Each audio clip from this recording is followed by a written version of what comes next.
Mungkin dia juga galau, mungkin dia juga lelah, mungkin dia juga sedih, mungkin dia juga khawatir. Tapi begitu diingatkan dengan nama Allah, tenang, ada Allah, tenang, Allah membantu. Bukankah semua itu di tangan Allah? Langsung dia menjadi tenang. Itulah mukmin.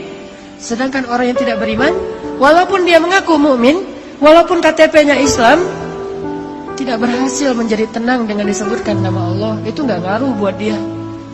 Dia tenang, ketenangan dia cari jauh-jauh dengan jalan-jalan. Dia mencari ketenangan itu dengan belanja.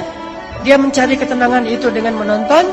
Dia mencari ketenangan itu dengan mendapatkan uang yang banyak. Dia mencari ketenangan itu dengan ketemu teman. Dia mencari ketenangan itu di semua tempat kecuali di langit. Dan dia tidak akan mendapatkan ketenangan yang sejati. Pada akhirnya dia tetap akan mengeluh. Kesadaran mah ngebuli wae. Tapi benar loh teman-teman, saya tuh membuktikan kata Allah setengah agama itu benar. Agama itu rasanya hati kita itu kayak belum sempurna sebelum ada dia. Jadi gimana pun solehnya tuh kayak ada yang kurang gitu. Apa ya yang kurangnya di hati saya? Apa ya? Ternyata namanya belum tertulis, nggak jelas juga namanya siapa gitu.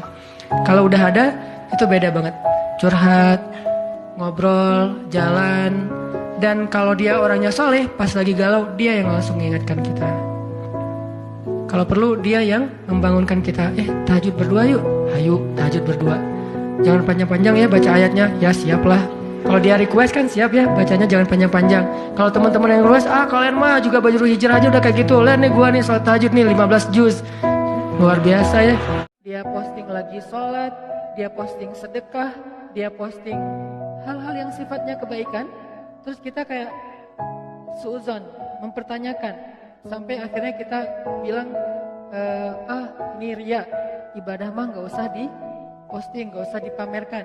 Memang kita tahu isi hatinya. Jangan-jangan dia memposting itu niatnya bukan ria, tapi sebaliknya niatnya menampilkan sebuah kebaikan dalam Islam. Sunnah hasanah itu artinya menampilkan kebaikan.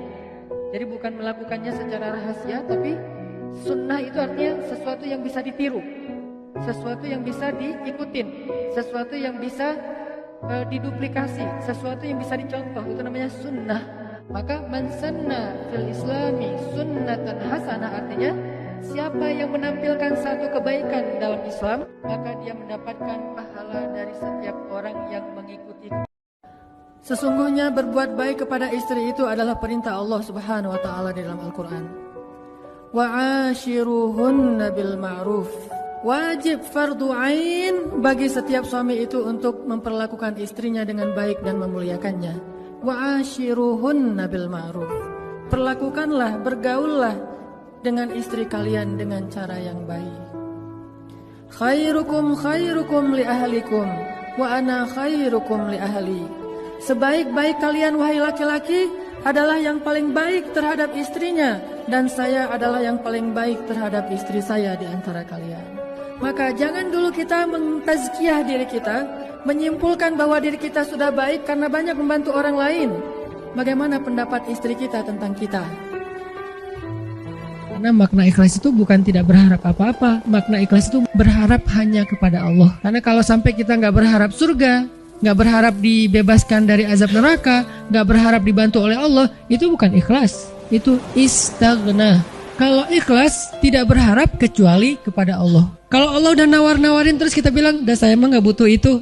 Itu namanya istaghna. Istaghna arti bahasanya merasa nggak butuh, sombong.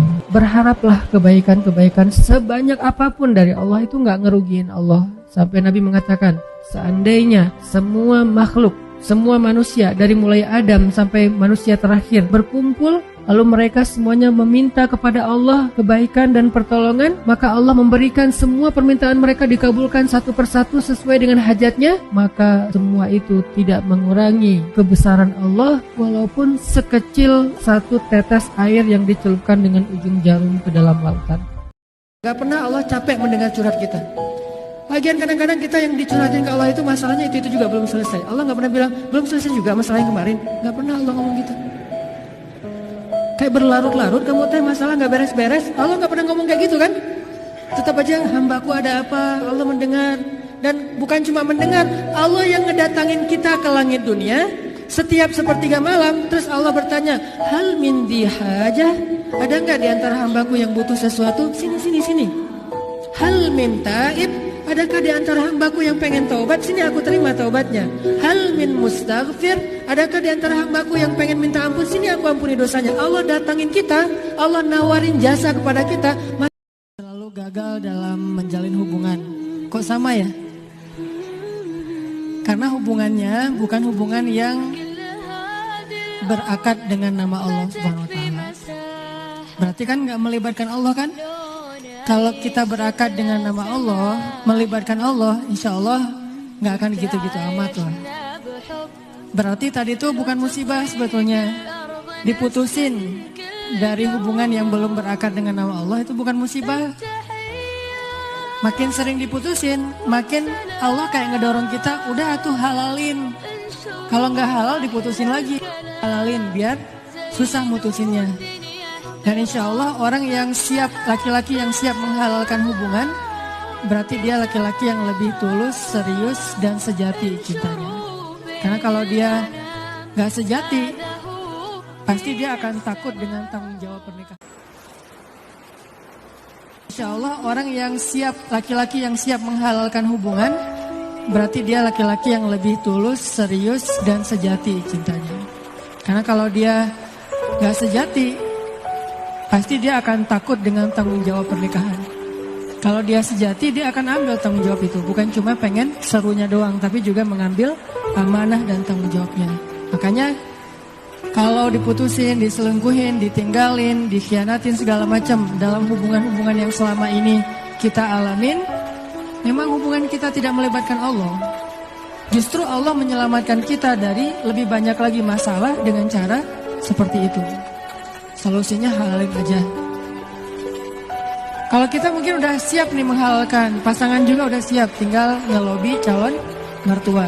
Sekarang banyak-banyak doa bukan untuk hati dia, hati calon mertua. Ya Allah, hati dia sudah engkau ikat kepada Allah yang mengubah takdir dengan doa. Jadi bukan doa mengubah takdir, tapi Allah mengubah takdir dengan doa.